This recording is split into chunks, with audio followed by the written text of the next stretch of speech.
Number 7, the normalcy bias. Imagine you're sitting in a movie theater and the fire alarm starts screaming. A normal, rational creature, say a squirrel or a particularly intelligent toaster, would immediately bolt for the exit. But you sit there. You look at your popcorn, you look at the person next to you, you wait for the screen to go dark or for a staff member to come out and tell you it's just a drill. This is the normalcy bias, or as psychologists like to call it, the everything is fine filter that your brain overlays on reality like a cheap Instagram effect. Evolution spent millions of years refining your fight or flight response, but then society stepped in and added a third, much stupider option. Wait and see if this is socially awkward first. Your brain is essentially a lazy librarian that refuses to file a new book unless it looks exactly like the ones already on the shelf. When disaster strikes, your grey matter goes into a frantic search for a precedent. It looks for the last time the sky turned purple and rained frogs. Finding no such record, it concludes that the sky isn't actually purple and those aren't frogs. It's probably just some weird atmospheric lighting and a very aggressive hailstorm. We are hardwired to believe that since things have been normal for the last 10,000 days, they will definitely be normal for the 10,001st. It's why people in the path of a hurricane will spend 3 hours looking for their favorite spatula instead of getting in the car. Your brain isn't trying to get you killed, it's just trying to maintain its internal status quo because processing a new reality requires way too much caloric energy. It would rather you succumb to a volcanic eruption than admit its mental model of the world is currently outdated. Basically, your brain is a desktop computer from 2004 that freezes the second you try to open a high-definition file of actual impending doom. It's not that you're brave, it's just that your internal hardware is currently stuck on a loading screen while the building burns down around you.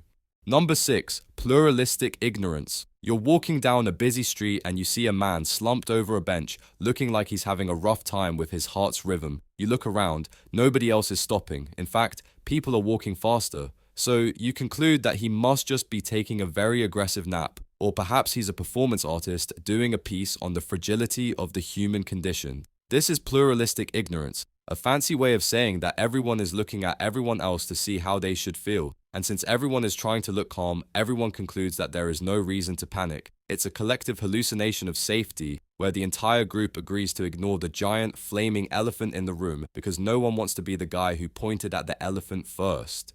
Think of it as a deadly game of Simon Says, but Simon is a silent, panicked crowd of strangers, all pretending to check their phones. We are social animals to a fault. We find safety in numbers, but we also find stupidity in numbers. If you were alone in a room and smoke started pouring through the vents, you'd leave in about 5 seconds. But put you in a room with 5 other people who are all pretending the smoke doesn't exist. You'll sit there and inhale carbon monoxide until you pass out, all because you didn't want to be the dramatic one. Your survival instinct has been hijacked by your fear of being the only person at the party who misinterpreted the vibe. You'd literally rather die in a gas leak than risk the social catastrophe of being the first person to stand up and say, "Hey, does anyone else feel like we're dying?" It's an evolutionary glitch that proves we are more afraid of a slightly awkward conversation than we are of the literal reaper. Number 5, the optimism bias. Some people have a main character complex that is so powerful it defies the laws of physics and common sense. This is the optimism bias, the cognitive error that makes you believe that bad things only happen to other, less interesting people. You see a sign that says, "Do not touch 10,000 volts," and your brain whispers, "Yeah, but that's for tourists. I have a very high electrical resistance because I drink a lot of electrolytes." We are biologically programmed to overestimate the likelihood of positive events and underestimate the negative ones. It's the reason why people smoke for 40 years while being genuinely shocked when they get a cough that won't go away. You think you have a magical shield of "not me" surrounding your body at all times. Neurologically speaking, this is caused by the frontal cortex being a bit of a habitual liar. It takes the data of a threat, let's say a shark warning at a beach, and it filters it through a special circumstances sieve.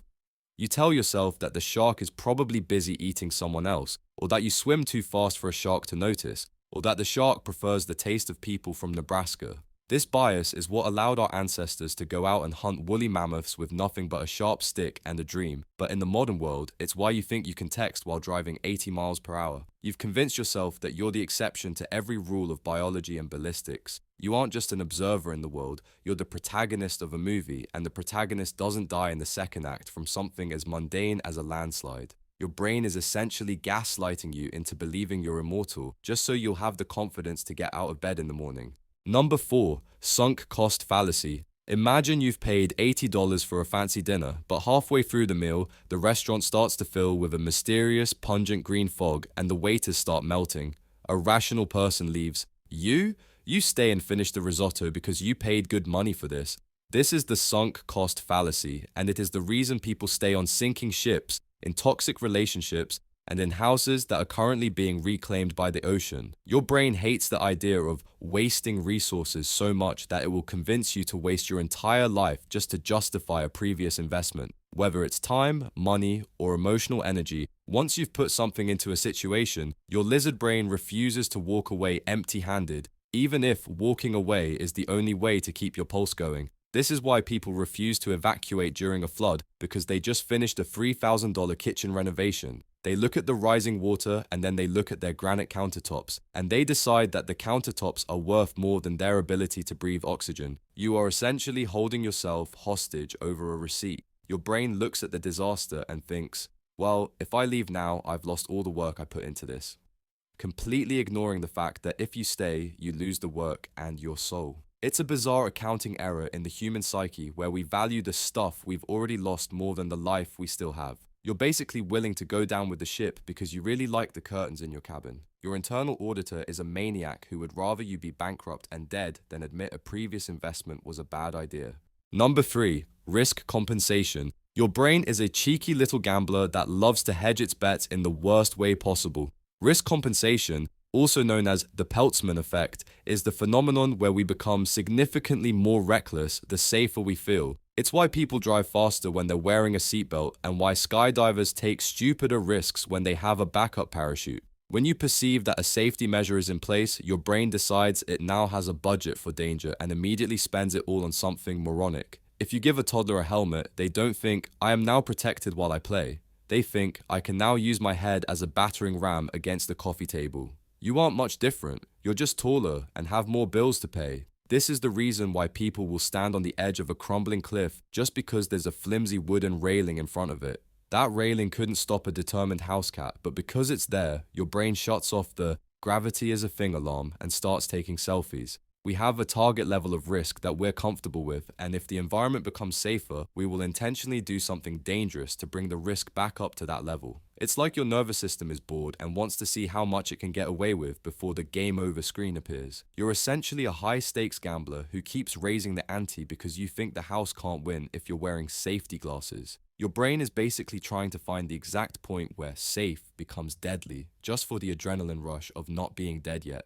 Number 2, the Ostrich Effect. Sometimes the world is too much and your brain decides the best course of action is to simply stop perceiving reality altogether. The Ostrich Effect is the psychological urge to avoid negative information by literally looking away. It's why you don't check your bank account when you know you're broke, and it's why people ignore the giant tsunami warning sirens because they'd rather finish their nap. You've convinced yourself that if you don't acknowledge the threat doesn't have the legal right to affect you. It's the, if I can't see you, you can't see me logic of a 3-year-old, but applied to Category 5 hurricanes and viral pandemics.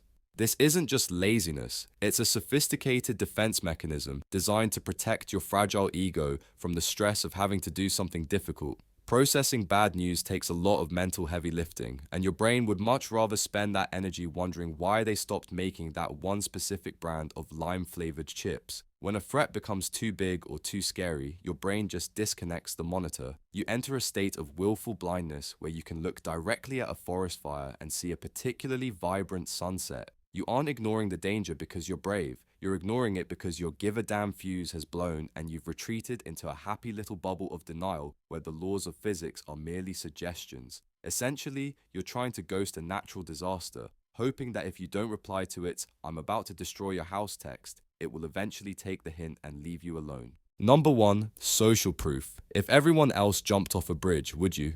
According to the principle of social proof, the answer is a resounding, yeah, probably, as long as they looked like they knew what they were doing.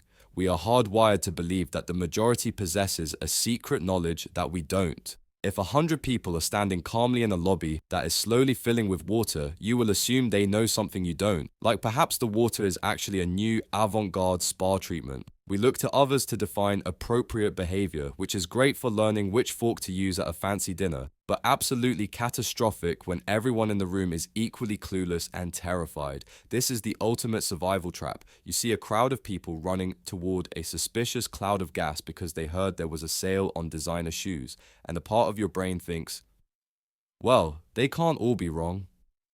Yes, they can. They really, really can. This herding behavior means that a single confident idiot can lead 1,000 people directly into a ditch. We find it more psychologically painful to be the only person doing the right thing than to be one of many people doing the wrong thing. You would literally rather be wrong with a group than be right by yourself. It's a glitch in our social operating system that prioritizes fitting in over continuing to exist. In the grand theatre of life, you're so afraid of missing your cue or standing in the wrong spot that you'll stay on stage even while the set is collapsing on your head. You're not following the leader, you're following the collective lack of a plan right up until the moment the credits roll.